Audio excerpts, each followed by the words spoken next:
Hi, I'm Chris Brooks from OAL, and today we're going to share 3 reasons why food manufacturers use Steam Infusion to cook chocolate sauce. The first reason is to shorten their cook times and to increase the amount of sauce that they can cook. Steam Infusion has a near perfect energy transfer from the steam into the sauce, so we can cook faster than steam jackets and other direct steam injectors.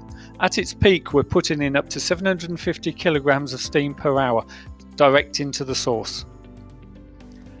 The second reason to switch is the creamier texture generated that consumers love. The high-speed, controllable mixing environment within the vacuum pump means that we can create a fat mimetic, so the product tastes creamier and indulgent without the increased costs of fat associated with additional extra dairy. And finally, we get no burn-on, so the kettle is easy to clean. Unlike a traditional steam-jacketed vessel, we're heating from the centre and don't expose the ingredients to excess temperature. The partial vacuum generated in the steam infusion process prevents burn-on, inhibiting Maillard reactions.